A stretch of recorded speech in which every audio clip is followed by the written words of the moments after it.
Before watching the video, don't forget to subscribe the channel and enable bell notification to never miss an update from us. Hello everyone and good morning all of you. This is Ashima and in this video we are going to talk about everyday news events and current affairs for the past day. So all the major news events, major ones which are important from examination point of view as well, those have been covered in this session and I hope this session is helpful for all of you. It has been compiled in such a way that it is helpful for all exam aspirants, so everyone can watch and take notes down from this. Also, this video has been designed such that it is helpful for whether you're preparing for any bank examination or you're preparing for any other one-day examination. And it is also going to be helpful for those who are preparing for their interviews as of now, so that it will help you keep in touch with the news events that are happening.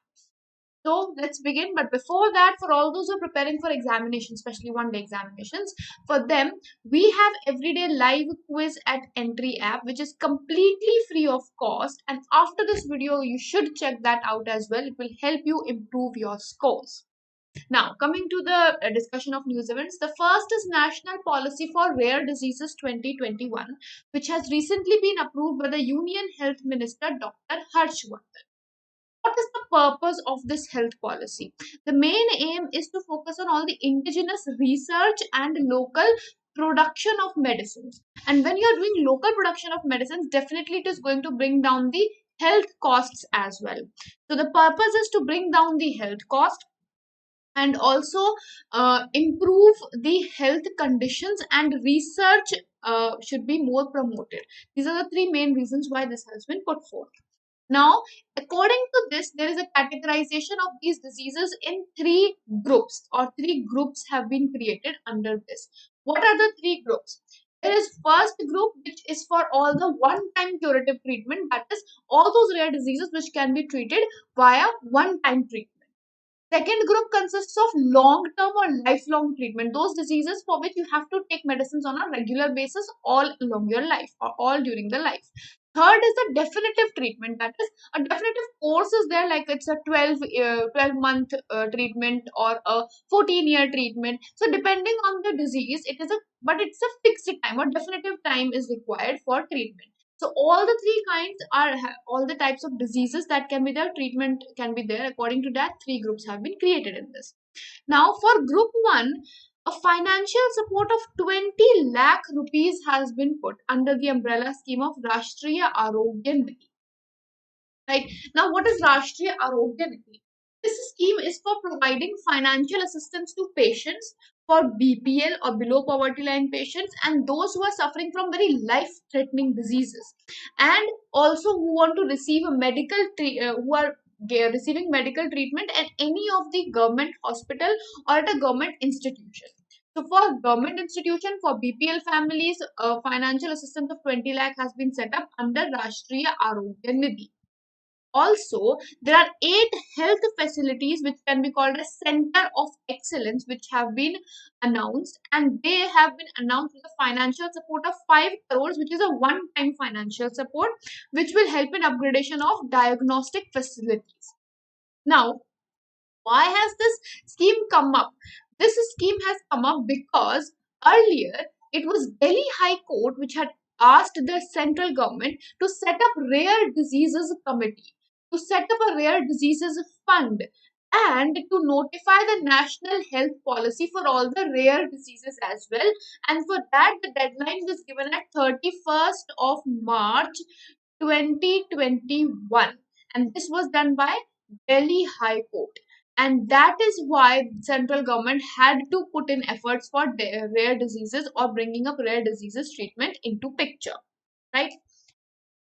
Then we have loan for canal-based drinking water project in Punjab, for which World Bank and Asian Infrastructure Investment Bank, both of them together, have approved 300 million US dollar loan, as well as they have approved the project for this as well. Right. So, what is the project? How much amount has been put forward? So, IBRD, which is International Bank for Reconstruction and Development, which is of World Bank, it is going to contribute 105 million US dollars. Then AIIB is also going to contribute 105 million US dollar. That makes it about 210 million. Now, what about the remaining 90 million? These 90 million are going to be contributed by the state government of Punjab. So it total constitutes to about 300 million project. Now, in this, what are the other aspects? First of all, the source of water. Source of water is going to be Upper Badi Daub Canal, which is in Amritsar. From there, the water is going to be sourced for this project.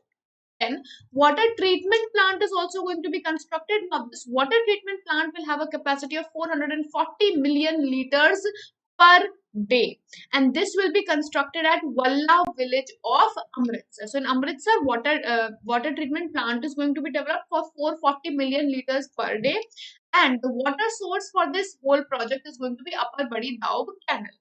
Right now, the source of water for project is another source. Now, treated water will be pumped to overhead service reservoirs, and those reservoirs are going to pump it to all around the city. Now, the source of water for project will also be developed in Ludhiana from Shirhind Canal. From Shirhind Canal, there is also source of water going to be sourced. And for this water treatment plant, 580 million liters per day. 580 million liters per day is going to be there. Capacity is going to be there. The overhead reservoirs to supply to the city. Now, over here, you also need to know about World Bank and AIIB. So, World Bank president currently is David Malpass, and president of AIIB is Jin Liquin. Jin Liquin is of AIIB, and David Malpass is of World Bank. Then Forbes annual World's Billionaires list has recently been released, in which top position has been gained by Jeff Bezos, who is a founder of Amazon.inc or Amazon Incorporation.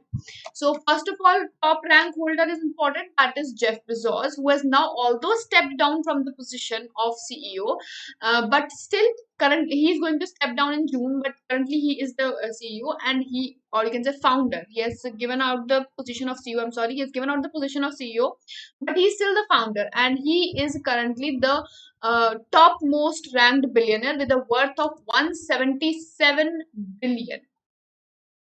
Right, 177 billion US dollars. Then second rank was Elon Musk.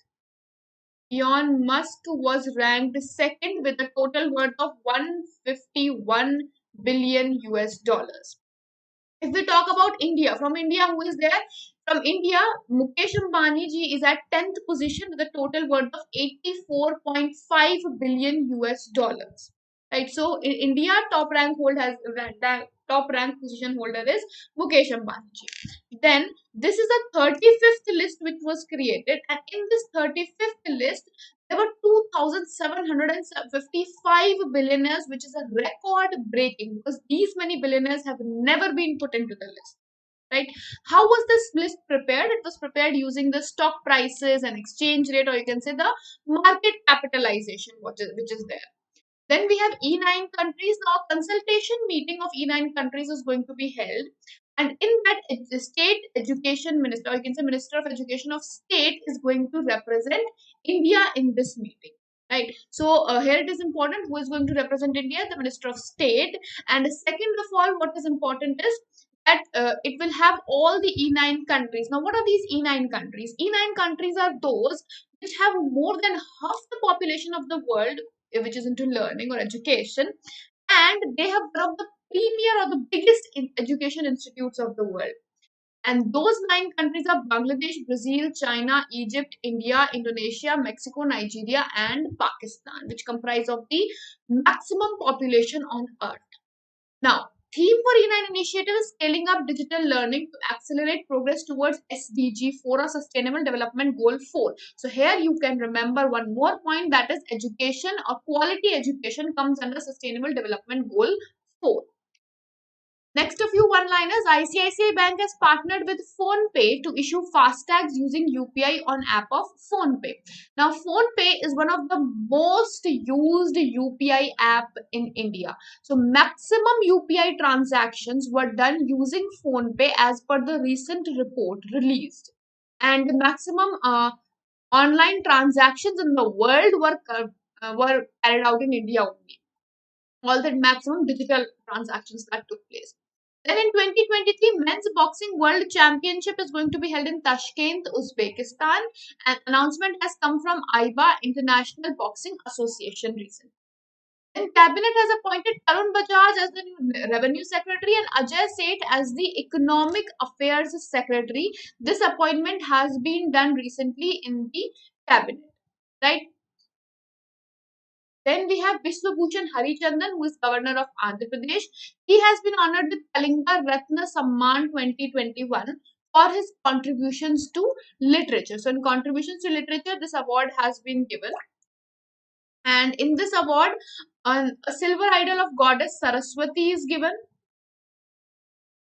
Goddess Saraswati silver idol is given, a copper plaque is given, and a shawl is given. When was this award given? It was given in the Sarala Satya Sansad, which was held recently. Sarala Satya Sansad, and the award was given by the Vice President of India, that is M. Venkaiah Naidu. The National Investment and Infrastructure Fund (NIIFL) has invested 2,100 crores in Manipal Hospital through its direct private equity fund, Strategic Opportunities Fund, and it is for the first time that NIIFL has invested in any healthcare sector. Hubert Hughes of Poland and Ashley Barty of Australia. They both have won 2021 Miami Open tennis tournament recently. Then we have title of the book Cinema Through Rasa, a tryst with masterpieces in light of Rasa Siddhant. The book has been written by Prachand Praveer. Then a book Wisdom for Startups from Grown-ups, Discovering the Corporate Ayurveda. This book has been written by R. Gopalakrishnan and R. Narayan. Adil Zainul Bhai has been appointed as chairman of Capacity Building Commission. Virat Kohli has been appointed recently as brand ambassador of Digit Insurance. Amit Chadda has been appointed as MD and CEO of L&T Technology Services. Indian Railways Western Central Railway Zone. There are a total of 18 zones in Indian Railways, and out of them, Western Central Railway Zone has become the first fully electrified railway zone in India. Now, Indian Railways is trying to completely electrify all the whole Indian railways, and the second target, first target is to bring all electrification, and second target is to use electricity which is generated by Indian Railways only.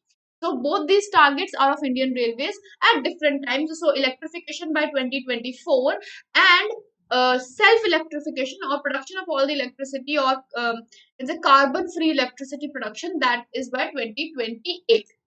And Rajasthan has become the first state to grant free health insurance to all the citizens of the state, and this is under Chiranjeevi Health Insurance Scheme. Chiranjeevi Health Insurance Scheme, which was announced in the budget recently. Now, under the scheme, annual health insurance of 5 lakh is going to be given to every citizen of the state. Right. Next, all right. With this, we'll be winding up the segment, and it has been wonderful interacting with all of you. And I hope this session has been helpful for all of you.